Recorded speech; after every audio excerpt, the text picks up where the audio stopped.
Belvin Jr., the one and only son of the Jesse Belvin, author of famous songs like Good Night, My Love, Earth Angels, and a lot of other familiar tunes that you probably grew up listening to but were not aware. We've got a special treat for you today. Welcome to the show, Jesse. Thank you, Rhonda. I appreciate you having me. Well, I like you. You certainly know how to dress. I see that that's one of your fortes there. Well, just trying to be neat. Trying to be, right for the occasion. Yeah, so we were sitting chit-chatting the other day in your home, and I was not aware of all of the talent and things that your father actually brought to the music. It was literally an eye-opening education for me, the kinds of music that or the songs that he wrote. Right. And we grew up listening to that kind of music in my home. My mom used to listen to it, but we never thought about, who wrote it. When you hear a song, you mostly think of an artist, and you associate the artist who's actually singing that song, and not the writer who actually wrote the song. Right. Well, so many songs he wrote, and early on in his career, he didn't get credit for them because he was trying to get started in the music industry. Okay. And he sold a lot of music outright.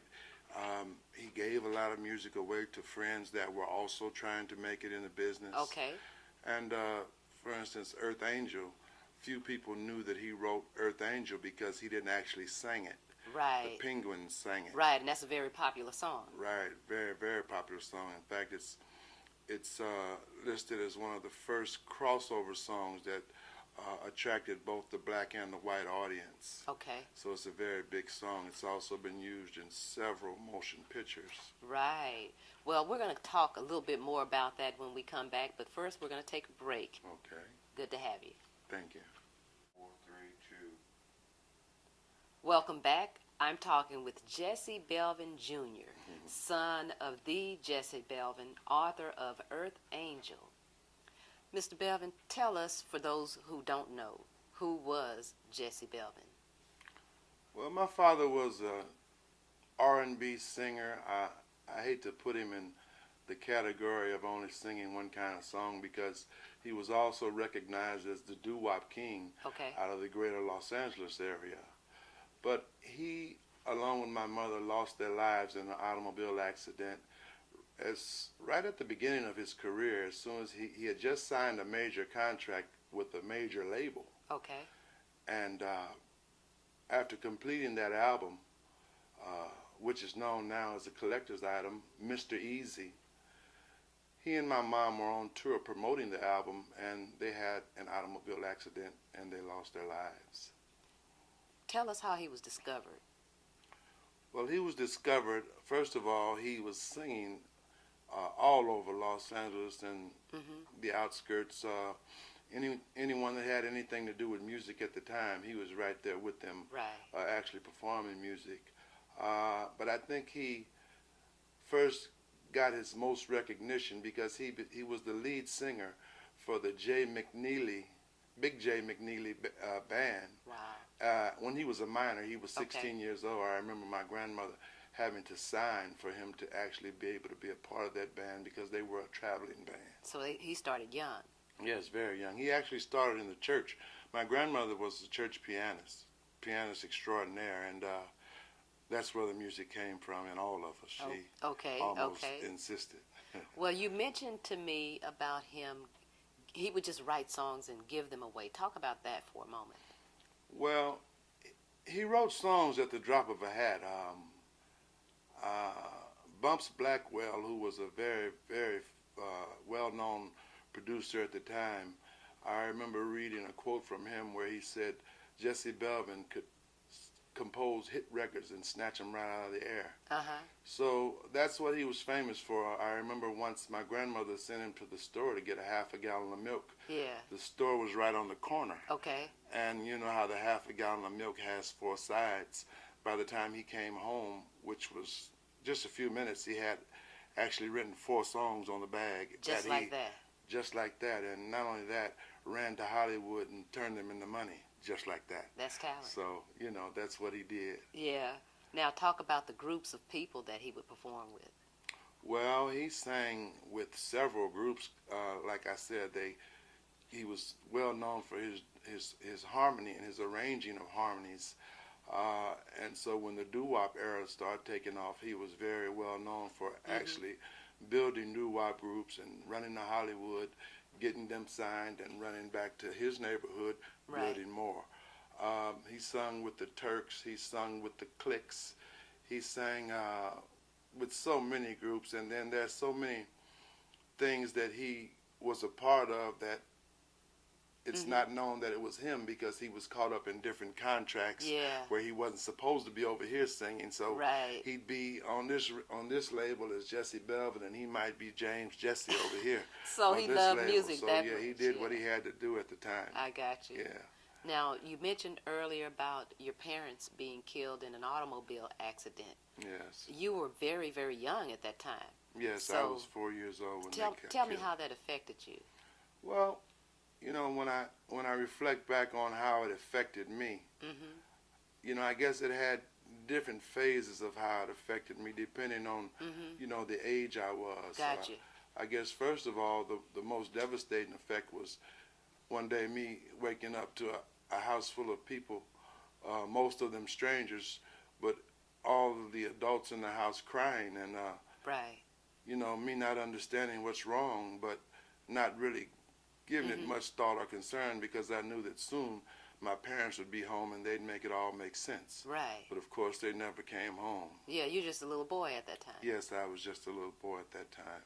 And then another effect right after that stage in my life was, during what they consider the wonder years, excuse me. I guess between the ages of 5 and my teen years, trying to maintain a certain image, because first of all, I'm his namesake, and everyone knew that's that singer's son, that's Jesse Belvin Jr. And everybody just taking for granted that we were a wealthy family and very well off, and in all actuality we weren't. Yeah. So just trying to pretend. Okay. And walk in that role. Yeah. You know what I mean? Had a pretty devastating effect on me too. But I could go on and on, because now that I'm at the age I'm at now, and I reflect back, it just had different stages of the way it affected me. But thank God I'm still here and all is well. Yeah. Well, that's wonderful. Now, you mentioned about your grandmother, who instilled in some way the musical genius in all of you guys. Yes. And you got a little bit of music in you. Yeah, a little bit. You talked about it, and I don't think it's fair that I've visited with you a number of times, and you've done not one number. So you've got to do something for us today. You think you can do that? Yeah, I was told, my wife told me that you mentioned that to her, so I kind of brought one of my pianos down and set it up, just in case you ask. Well, that's good looking out for me, Shirley. Okay, well, we're gonna take a break, and when we come back, you'll see Jesse performing. Thank you.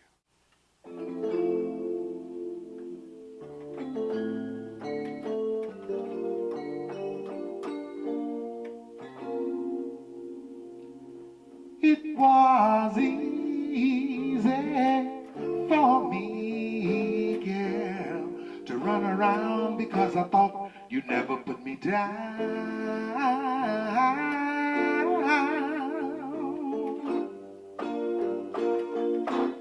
And it was easy for me, girl, to cheat and lie, because I thought you'd never say goodbye.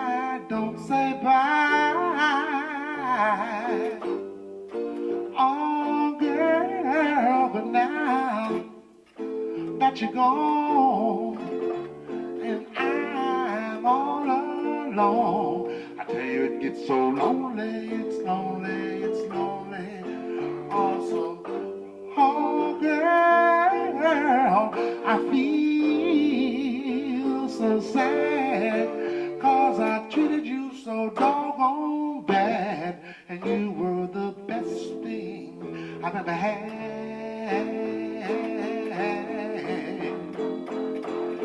I said it's hard, hard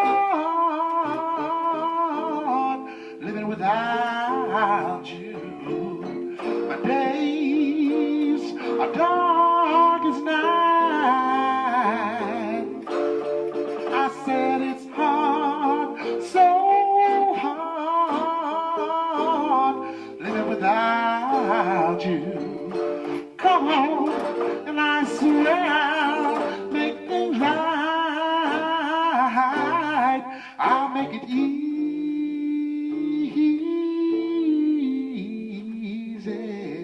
If you just try, please try me one more time, girl. And girl, I'll make it easy.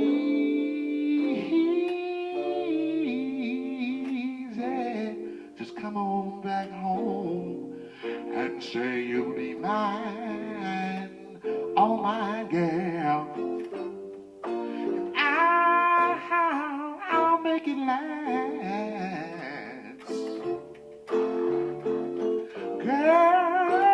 Girl, it won't be like the past.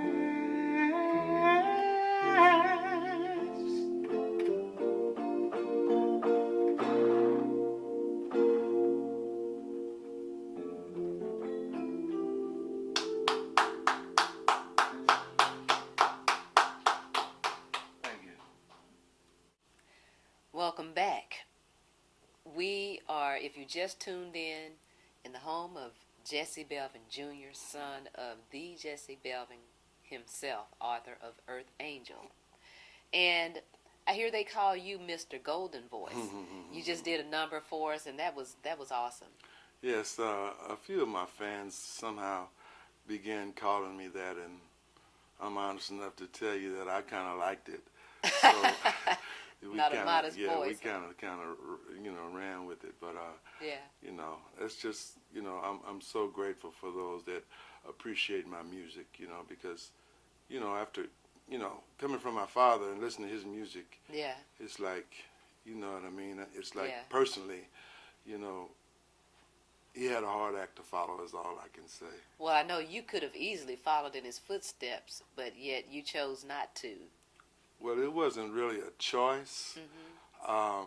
I just think that because of the tragedy, Okay. combined with growing up in Los Angeles, and most of all, not having a strong male figure in place, Okay.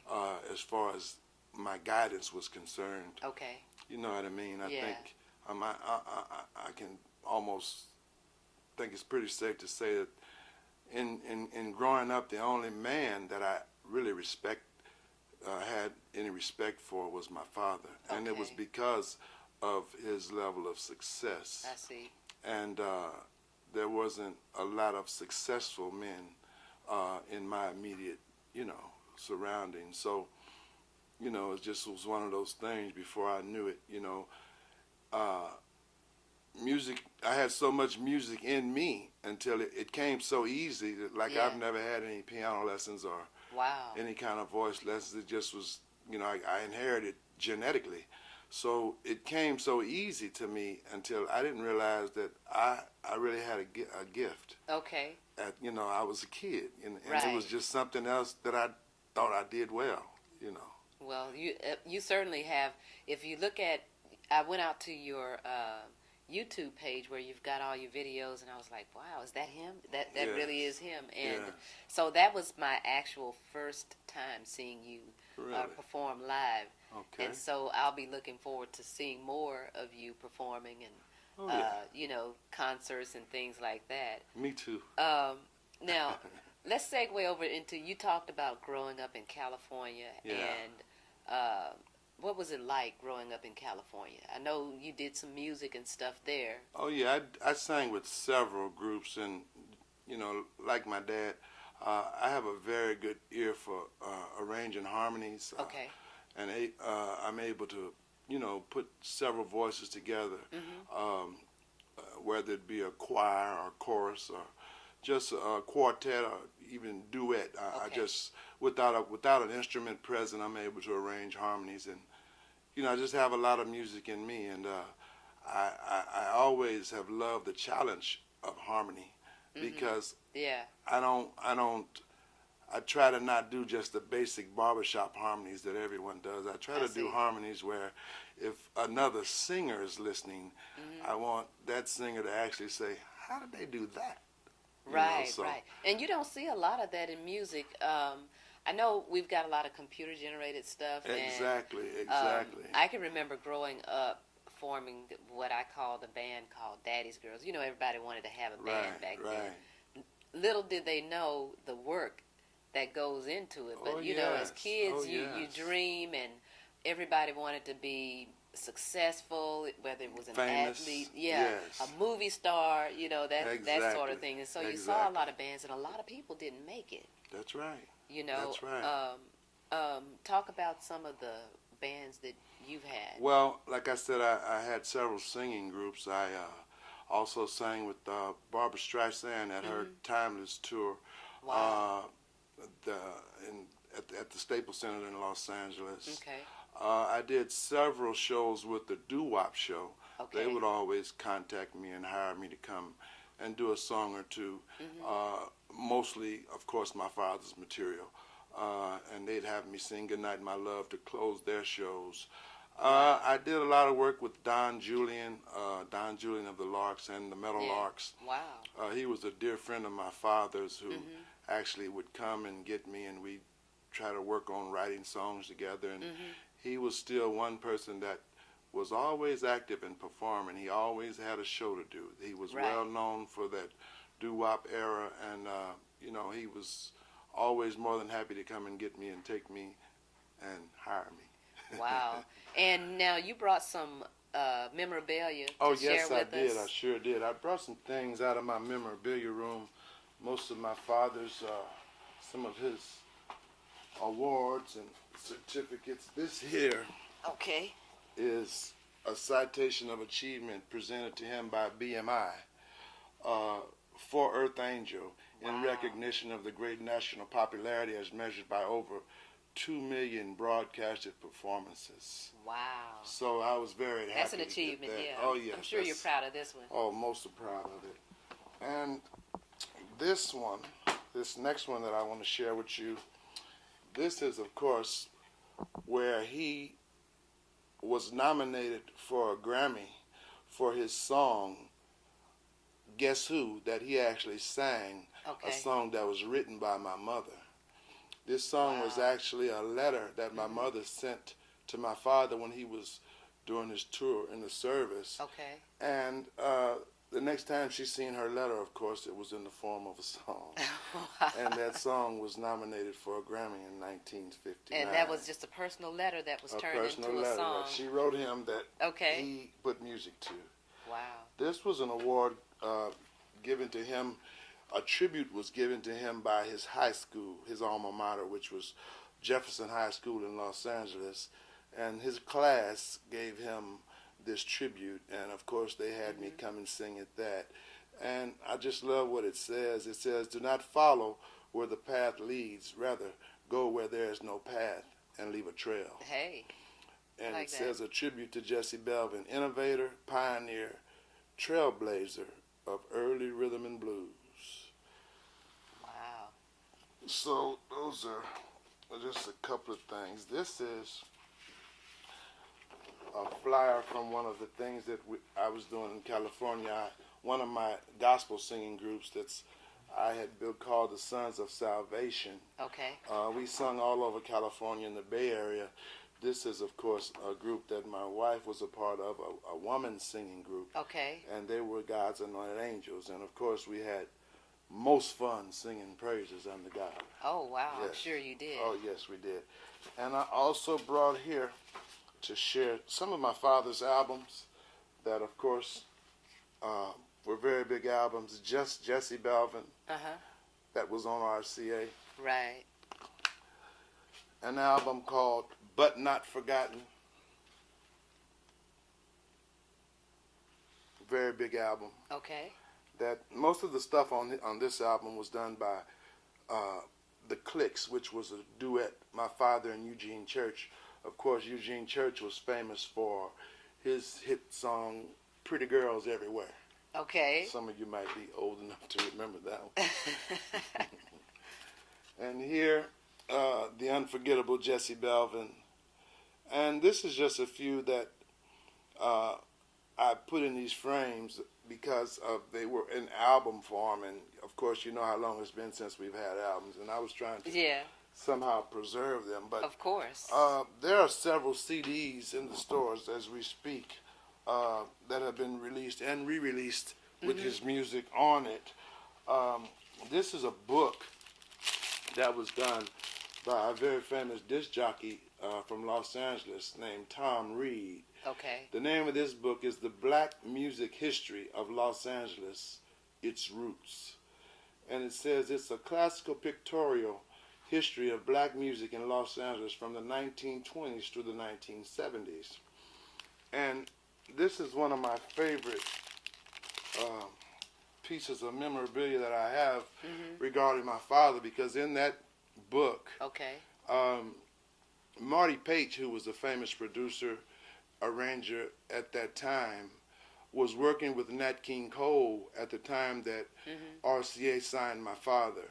Right. And they contacted Marty Page because they wanted him to produce and arrange my father's very important first RCA release. Okay.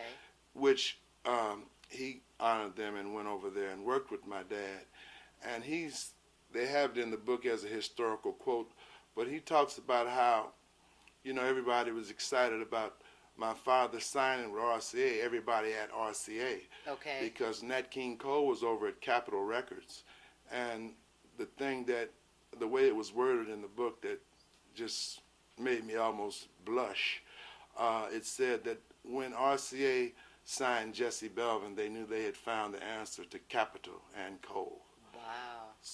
So to think that, you know, he was looked upon to actually compete with Nat King Cole for record sales and recognition, I think is a pretty bold statement.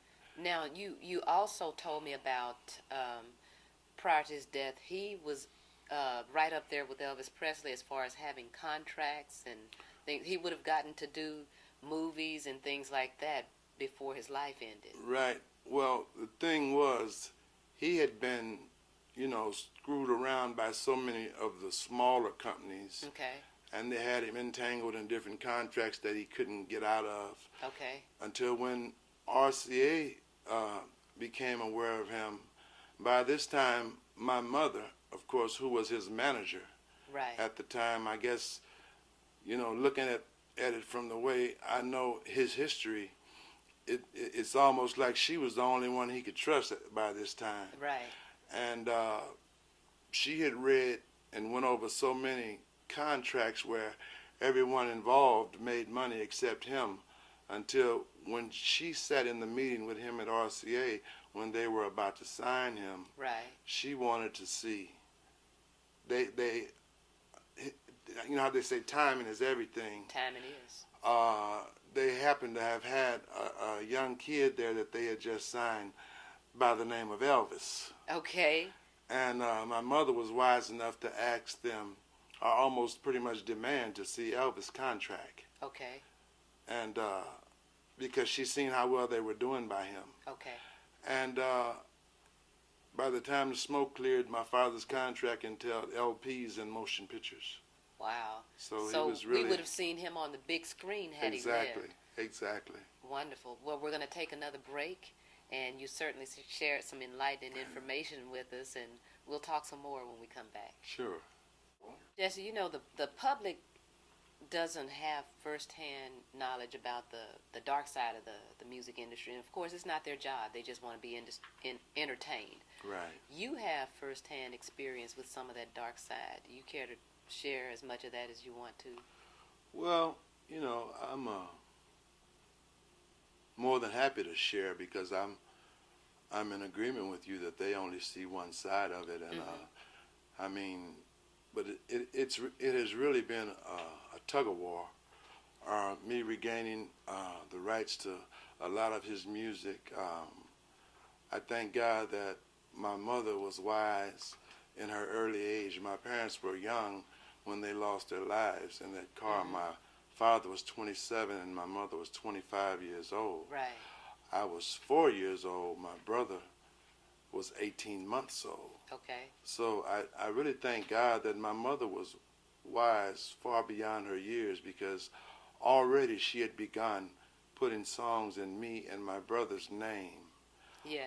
having them published under our name. Um, That was smart. I don't know. I guess woman's intuition. Could be. I don't know what it was, but I thank God for whatever it was, because due to that and that being in place, we got a lot of royalties that we wouldn't have otherwise gotten. Mm-hmm. Earth Angel is another story that a lot of people, there have been several stories told about Earth Angel, Okay. but I like to share a little truth about Earth Angel. Okay.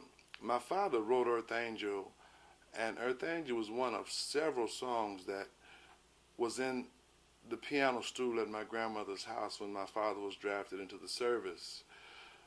Many of those songs were stolen out of the piano stool. My grandmother would still let guys that he was working with singing come and have access to the piano because it was the only piano in the neighborhood.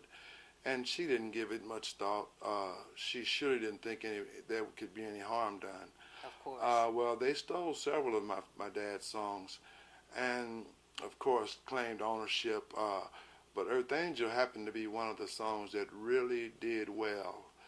And my father was given a leave to come home from the service in 1957, where he was in a court battle with the people that had stolen his song. A court ruled in his favor and gave him 100% ownership. In fact, it's worded in the court paperwork as Jesse Belvin, 100% sole composer of the hit composition Earth Angel. Gotcha. But unfortunately, that was in 1957 that the court awarded him the rights to his song. And in 1960, when they lost their lives, that song still hadn't changed hands. He still hadn't gotten his song back. And from things shared with me with my grandmother, by my grandmother and different people that were relatives and people that were close to the family at the time, there was actually pretty much a battle in the streets about that song. I see. I've always been curious as to whether or not that song cost my parents their lives. Okay. But getting back to the question, I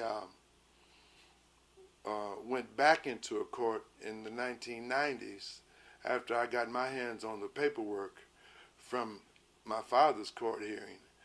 And I wasn't trying to regain the rights to the song. My father had done that. I was basically trying to recover the song, something that he hadn't done.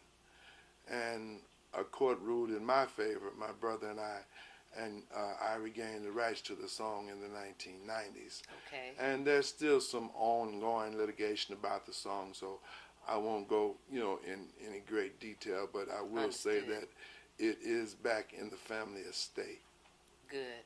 Well, that's just one of the dark side. I mean, I know you're probably one of many that, similar situations has happened to. What is it, you mentioned you wanted to tell your father's story. What is it you would like the public to know today about your father? Just basically,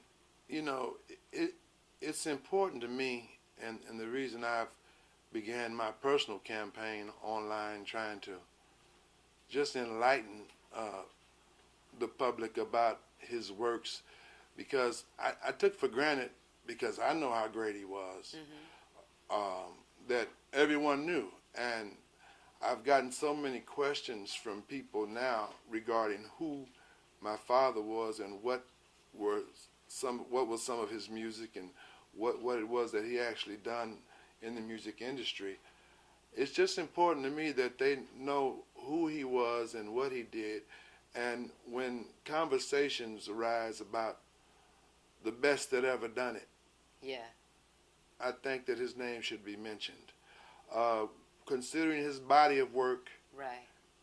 And his age, the age that he was when he died, and you look at the body of work and how That's much a work lot of he work. did, Yeah. it would be quite obvious to anyone that he was uh, he was in the pocket with his music. Who knows what all he might have accomplished had he still Exactly, been alive today. exactly. I have on my MySpace page, I have a video with Stevie Wonder being interviewed, and they're actually the guy that's interviewing him is talking about Ray Charles and you know his great works, and somehow for some reason in the middle of that conversation, Stevie stops the guy Yeah. and says, "Well, my greatest singer of all time is a guy by the name of Jesse Belvin." You know, to hear that come out of Stevie's mouth, Right. you know, me being a singer and a musician, as far as I'm concerned, Stevie is one of the greatest that ever done it. But to hear one that I consider one of the greatest that ever done it say that my father was his all-time favorite and, Right. and in his view the greatest, I think that's quite a statement. Yeah, that is a statement. You know what I mean? I think that's a bold stamp of approval coming Yeah. from Stevie. Yeah. Well, Yeah. speaking of Stevie admiring your father's music, why don't we just play a clip of your father's music? I think that would be a wonderful idea. That was a beautiful song. Thank you, Rhonda. I'm glad that you know we play that song because once again, you know, it really spotlights and shows the listener how articulate of an artist he was. He had all the things that they say is required for good singing. You know, his Right. pronunciation, his breathing. You know what I mean? His diction. Yeah. Everything Nice, was just clean music. Everything was Yeah. just wow. I just love it. I mean, I've been listening to it all my life, and I still look forward to hearing it every time it's about to be played. Any of his music, Yeah. all of it was good music. Yeah. In my generation, raising kids, Yes. I have an 18 and a 20-year-old. Do you? Yeah. And I've had to censor their music, you know, what they listen to. Right. But in listening to, and you let me listen to a lot of his music the night we came Right. out to visit you guys, Right. and it was all clean. It's Yes. stuff you can, It's you know, you can let classic. your kids listen to it It's and classic and it's not timeless. worry about what they're actually listening to. Yes, you know? it's timeless. Yes. Now we talked about an up and coming documentary. What do you hope to accomplish with the documentary? Well, you know, I just think that once again, it's important for people to know who he was and know of his contribution to the music industry. Right. For the most part. Right. If anything more comes of it, of course I'll appreciate it. Mhm. But most of all, I just want him to get proper recognition Yeah. for the work that he did. Yeah. I used to wonder why the disc jockeys didn't play the music more, but you know, it's not only his music. There's so many great artists from that era that you know their music is timeless, and Yeah. yet we very seldom hear it. So you know, I guess you know it's just goes with the territory of that industry. But you know, I just want to enlighten people that might possibly have not ever heard of him. Well, I think people have been enlightened today. And I noticed you model yourself style-wise after your father. Any plans on any future entertainment, or can people call you and book you? Sure, I'm available for any kind of singing engagements. I'm ready to go. You stay ready. And I look forward to it. It's what I do, and it's what I love to do. So, of course, I look forward to doing as much of it as I can possibly do. Okay. And now that I'm, you know, making Texas my home, you know what I mean? I've got to get in and around Texas and just let Texas know that I'm here. Yeah, we've been doing this series called Hidden Treasures of Dallas, Texas. And my show director, Jay, came up with that concept.